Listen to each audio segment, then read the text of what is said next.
Corn harvest, day 4. Welcome back, guys.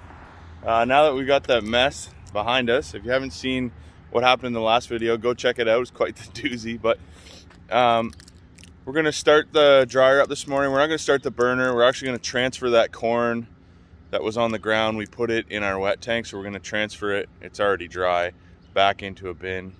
So that'll take a few hours. So we better get rolling on that. And then we got a little fixing project. Had another little incident the other day. Won't name any names, but somebody hit the spout on the grain cart. Accidents happen. We'll get her fixed up. We got to do some straightening and fixing on that. So I'll show you what we got going on there. And then hopefully we'll make it to the field and we'll get some more harvesting done. But welcome back and let's get started. Well, first things first, this is our manifold that goes to all of our bins. They're all numbered. So right now it's going to bin 1, which is the bin on the other side. That's where we were blowing the dry corn last. And I think that's fine. We'll leave her there. But you know what? We're going to change it to bin 3. That's the bin that we spilled. We'll change it to bin 3, and then we'll even that pile out, and we'll get better aeration through the corn that's in there. And then we're going to go get the dryer going, get the leg on, get it starting to transfer corn into bin 3. And we're gonna go check our other 2 bins we haven't dried into yet and make sure the doors are closed. We learned a valuable lesson the other day, so let's get to it.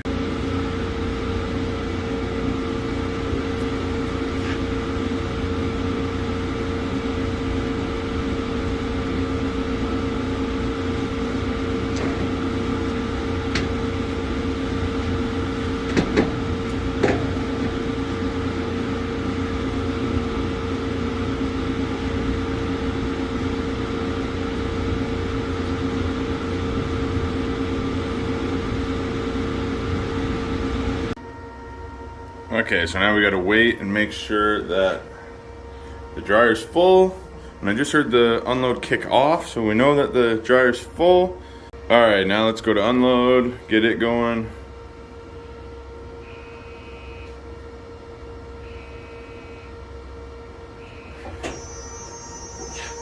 So you hear that? That's the blower turning on. Should hear it spool up.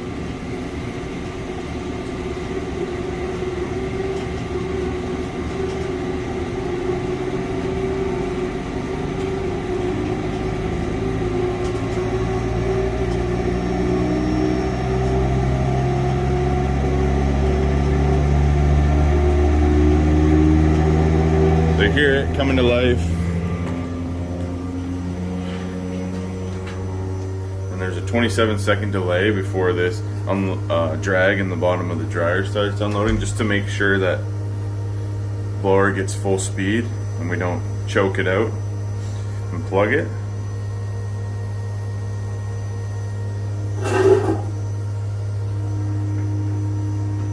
Now you should start to hear corn blowing through the line. I can hear it now.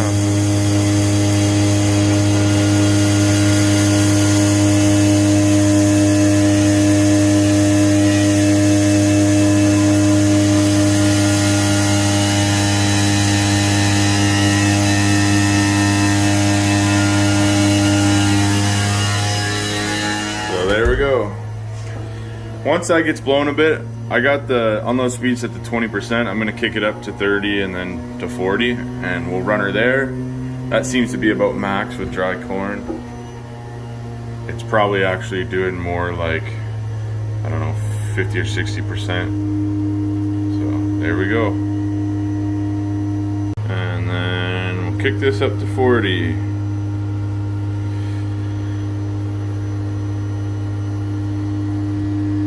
So the burner's off, the fans are off, the load. Should start that again. We're good to go. So load's on, unload's on, burner and fans are off.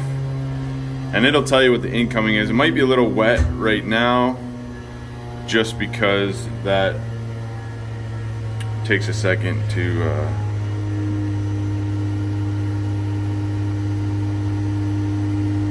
so So this incoming will drop down, I'm sure, because all the corn in there is 15% that's coming out. There might have been a little bit of wet corn that went into the bottom of that cone as we started putting the dry corn back in, but that's okay. It'll blend out. And then the outgoing's 33%. I don't know why it reads like that when we start doing this, but give it 20 minutes, it'll drop right back down to the 15% that it is. It did rain the other night, so the columns, the corn on the outside might be a little wet. I will go check and just make sure everything's flowing good. But yeah, there we go. Off to the next job.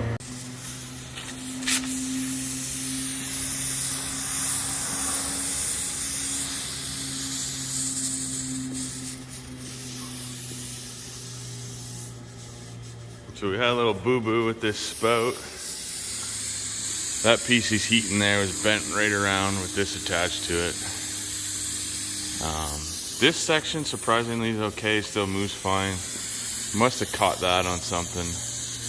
Well, I know what he caught it on, but it's no big deal. About that either. So we got it heated and bent straight this way, and now we just need to bend it a little that way. A little more. Right about there. I think just down a bit. That might work. Let's extend this back out and we'll see where it lines up now. So a little time fixing, got that bent the way it needs to be. And there she is, working properly. No squeaks, no binding. Better than new. You get some time, we'll just spray some paint on there and we'll be good to go. So, looks like we're gonna start corn. So I'm in the truck, just heading over to the field. It's a bit wet.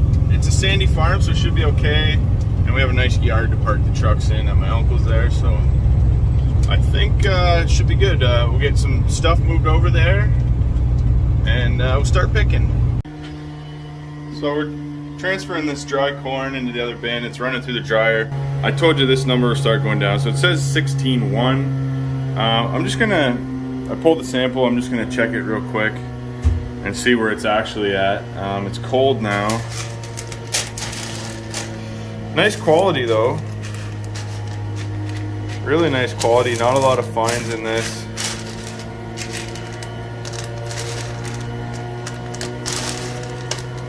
Beautiful corn. So we're just waiting for the temperature to come around here.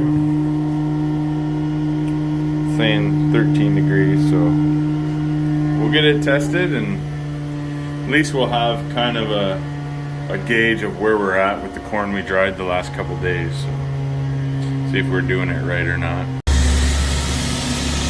Well, things are running good here. We're gonna jump in the truck, head to the other field. I bet your dad's already started picking, so I better hurry up. We'll get over there and we'll get to harvesting. Day 4.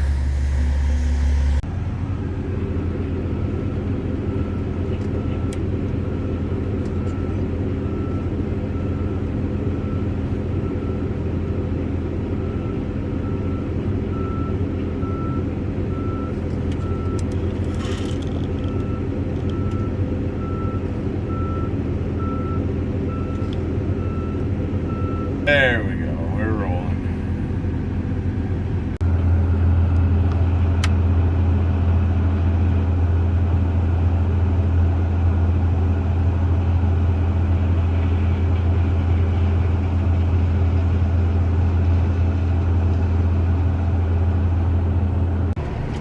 Well, on to a good start, getting this field opened up.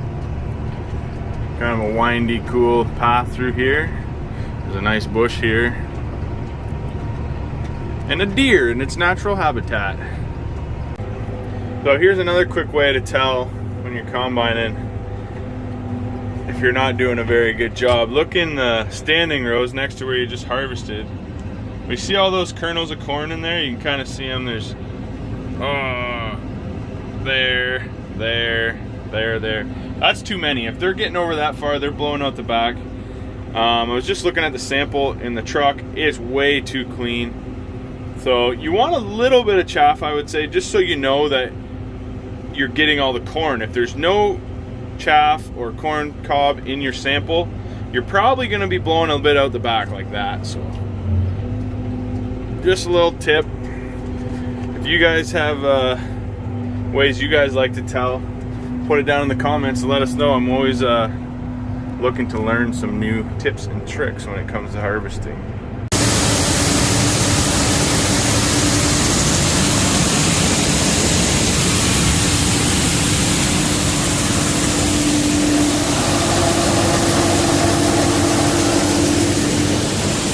Get pulled back in here. See what they got going on. They got one set of wagons loaded. A little bit in that wagon, it looks like. That one's empty. And a full truck over there. I better get in gear here. So on my way back, I got a text on my phone saying the dryer shut off because it wasn't reading a signal from the unload, auxiliary unload, which is the blower. And the airlock was tripped, and sneaky suspicion that there might have been a stone in there as well as we screened it. We didn't put too much through. It ran for a long time without that being an issue, so I believe it was just the one, hopefully just the one stone. I just took the cover off the back of the motor, spun the motor backwards, and it freed right up. So we're back in business, drying again. Just yesterday coming back to bite us again, but hopefully things clear up and we have a good night of drying. So been working for quite a while. It's dark now. This is truck 6, I think. It's unloaded. There's 2 sets of wagons loaded in the yard, and then they're gonna load one more truck, and that'll be enough for today. Our wet tank will be just about full. So I have it set at, the dryer set at 16.3. We're finally, you know, the ups and downs, running at 16.3. So I'm just doing one last sample here to make sure that we're close, and we're gonna let her rock and roll. The guys are gonna bring the tractors and wagons back, and then I'll jump in with one of them and get a ride back to get the last semi, and that'll be it for harvesting for the day. I don't know, it was probably 10 or 12,000 bushels we did today, so a pretty good day. Corn's yielding really well. The moisture's in the 20 point something ish, so not 21, between 20 and 21, but more like 20 and a half. And yield, the corn's about 20.5% moisture averaging in this field, and the yield's about 230 right now, so that's awesome. We're really happy. This is still that 720 variety I talked about in the last video, and Pioneer all the way, baby. So, another successful day so far. Harvesting corn, everything's going good. But just looking out the window, seeing this, reminds me that I should probably walk over to the bin I just switched to and make sure that the door's closed, because if you didn't catch yesterday's episode, that is 100% the reason why the corn spilt all over the ground. I didn't have the door closed. Sorry for the darkness. There's the bin. There's the door closed. We are good.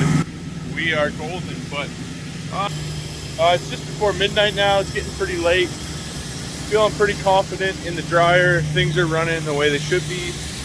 So I'm gonna head in the house and go to bed, because tomorrow comes quick, and we've got another big day tomorrow, hopefully, if it doesn't rain. So anyways, thanks for watching. Thanks for all the comments. Thanks for liking, subscribing, and don't forget to hit the notification button. We'll catch you on the next one. Have a good night. And I also want to say, if you guys like these farming videos as much as I do, I'm having fun. You know, it's my normal work day, but I'm I do like watching the odd farming video. You know, there's lots of good farming channels, but one I've really been enjoying lately is Grant Hilbert. Check him out. He's a first-time farmer, doing it all on his own. It's pretty freaking sweet. So go check out his channel, check out his videos. They're harvesting corn right now too. I think they're in the States somewhere. I don't know, Iowa, I'm not sure. But first-time farmer, first-time corn harvest, has his own combine, his own tractor equipment, built a shed. It's pretty cool. So go check out his videos. Leave a comment that says that I sent you guys to check out his videos if you haven't seen them already. And yeah, let's show him some love. It's pretty freaking cool. I know I only have a few subscribers. He's got way more than me already, but I just want to show him my support. It's pretty cool to see a young guy go from zero to where he is now. It takes a lot. Obviously, farmland's expensive. Everything's expensive. He actually got his start from Farming Simulator, which is a video game, which is crazy that you can go from a video game to farming in real life. And YouTube and Twitch, the streaming platforms that were kind of what paved the road to get him to where he is today. So go give him some support and tell him I sent you.